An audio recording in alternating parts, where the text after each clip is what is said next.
I saw a woman a couple months back, professional soccer player, right? She goes on to ESPN or one of these sports channels, and she's like, I don't understand. How come female athletes don't make as much as male professional athletes? Right? And all of these men had to sit there and act like they didn't know what the answer was. They had to sit there like dumbfounded, like, oh, I don't know. Why is that? That is a conundrum. I have no idea. Literally, I'm sitting at home screaming at the TV because you don't sell any tickets. Nobody is going to women's soccer games. You're playing in a 20,000 seat arena. 1,500 people show up. That's not a good night. The promoter lost his ass on that gig. I'm not saying no professional female athletes, Serena Williams, the women in the UFC, you know, but nobody's watching your sport. Welcome back, Warriors. It's me, Linda B. Thank you all so much for joining me here today. Today we have some Bill Burr making comments about women have failed the WNBA. And we all know about what's going on with Caitlin. She's been iced out of the Olympic team. Don't forget to like, comment, share, subscribe, hit the notification bell. Now let's get into it.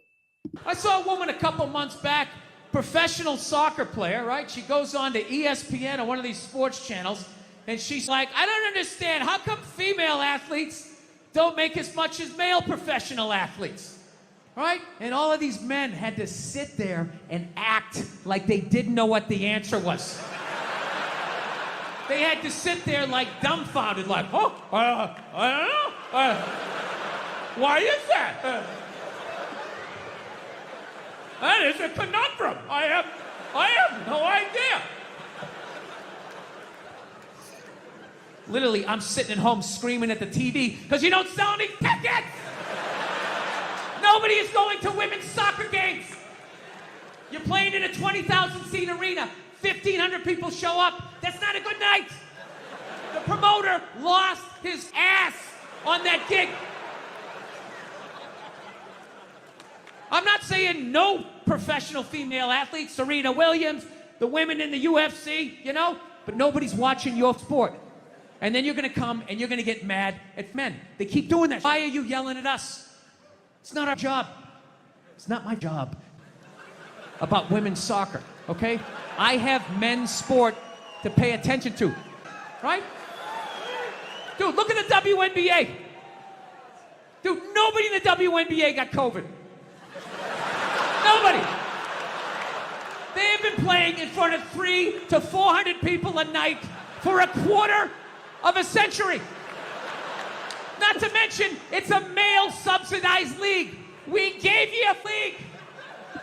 Yikes, you guys. You know that Bill Burr can say some choice words. Now, I had to do a lot of editing. Okay, hopefully my editing was up to par. And we all know about what happened with Caitlin Clark. We put one controversy to bed. How about we just ratchet up another one? Hello. Because the U.S. Olympic roster was leaked today. And here are the names that are officially making said roster. And we got to give a big shout out to 5-time gold medalist, now 6-time Diana Taurasi, who turns 42 on Tuesday. And she'll be joined by her Mercury teammate, Brittany Griner. You take a look at this list, some newcomers as well, first-time Olympians, Alyssa Thomas, who at 32 years old becomes the oldest women's basketball player for Team USA to make her first roster. There's Sabrina Ionescu. And, of course, your star of last night, Kalia Copper, as well. Notably, the name that is not on that list is Caitlin Clark. Your thoughts? Yeah, I think obviously people are going to be fired up about Caitlin Clark not being on the team, especially Caitlin Clark fans that love Caitlin's game. And Caitlin is having a phenomenal season. But what I want people to think about is, one, FIBA rules, like people that are just getting to the WNBA and seeing how physical this game is, FIBA and international basketball is 10 times more physical. I have a lot of friends who are guards that go overseas to play, and guards struggle with that initial physicality of overseas basketball. So that is an elite level of physicality. And two, most of the women that made this team competed in Belgium. They're familiar with each other. They played in camp together. And that familiarity, especially because the competition internationally has gone up, it's skyrocketed. The familiarity with the team has to be something that the committee took into consideration when putting this team together. So I love it when you speak because I love to write notes. When you talk about physicality, I know exactly what that means. I grew up in the pipeline of USA basketball, and you really want to make your bread and butter building equity so that you are selected. But when you speak of physicality, I played in Italy, I played in China, my sister played in China, and multiple years in Russia. It is actually 10 times more physical, and that's been the topic of the physicality of the W. Wait until you see the overseas ball. And speaking of the international competition, when I look at this entire roster, to me, they want experience. Every time I see the girl Kennedy push down Caitlin like that, that is just wrong. Just wrong. And it seems like everyone is really going at Caitlin. And again, I've said it before, I still feel like there's a little bit of haterade going on. They've had haterade for breakfast.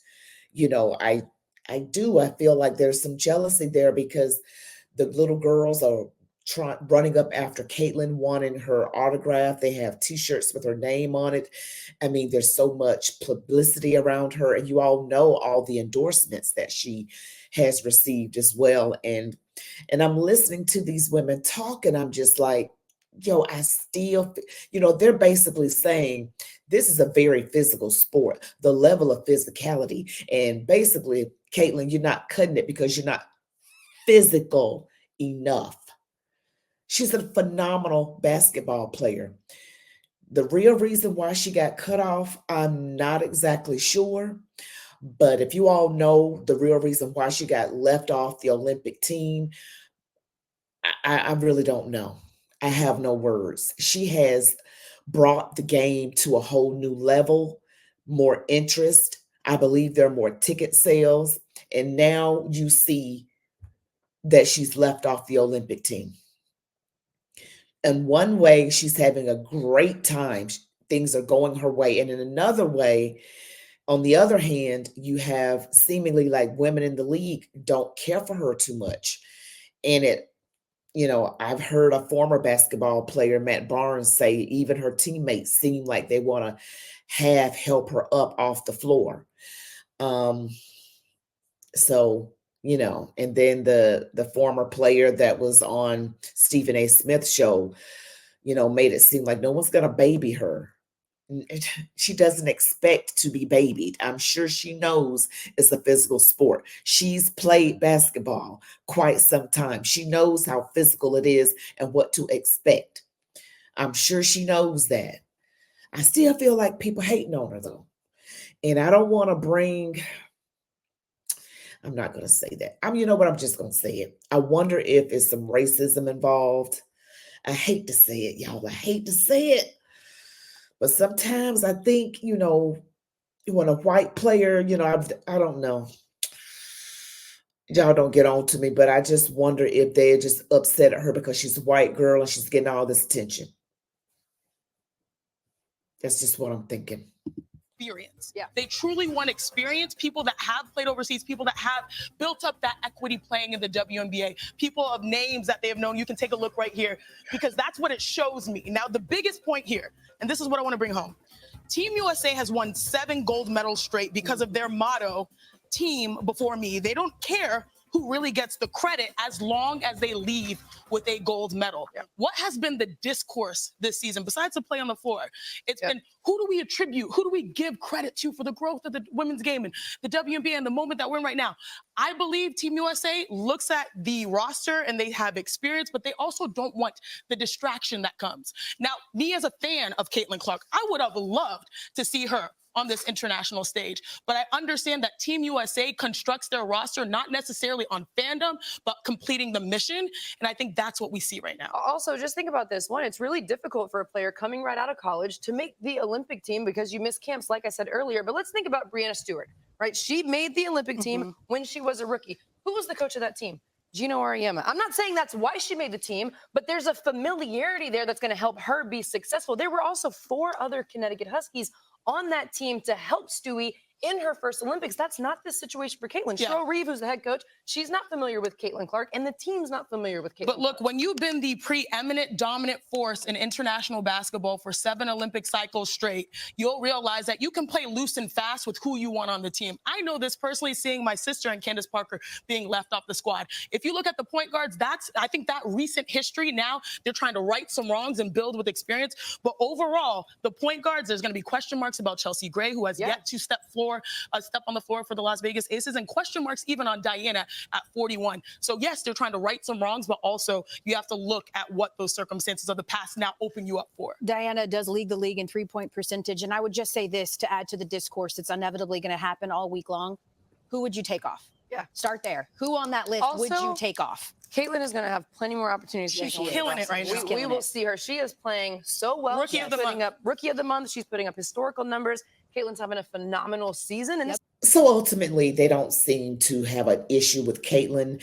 They're just having arguments about why she was left off the team based on familiarity. She has plenty of other opportunities. They maybe distraction, maybe her being on the team will cause distraction.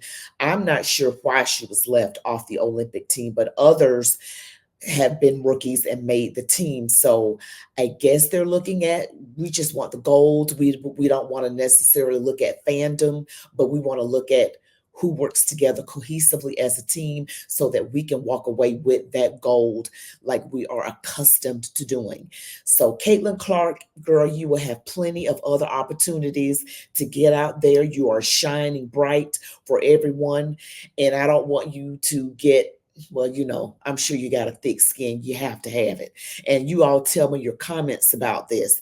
I just don't want, and I think too that what Bill Burr, the comedian, said earlier, you know, we need to see people support. And I'm talking to myself because I don't have time to watch sports, to be honest with you. But even when I did not watch the WNBA, but I will start now. I watched a little bit of it, but I'm going to start and make it my mission to do this and support these women. And, you know, really the fact or the matter of, you know, it made it, I've heard whiffs of people making it seem like it was sexism, the reason that, you know, women weren't making as much money. It was because of ticket sales. You are in a large place and hardly anybody is there. They can't pay a lot when you have that type of situation going on. And maybe it's sexism from the fans, because they prefer to see men play, you know, but not the league itself. I don't think so. People have to look at money that's being brought in. And if the money from ticket sales are not being brought in, then, you know, that is what it is. It affects the salaries of the women in the league.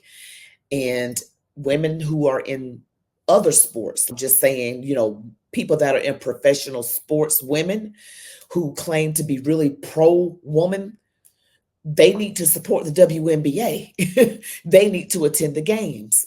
I see them attending other games. Attend these games. Do a better job.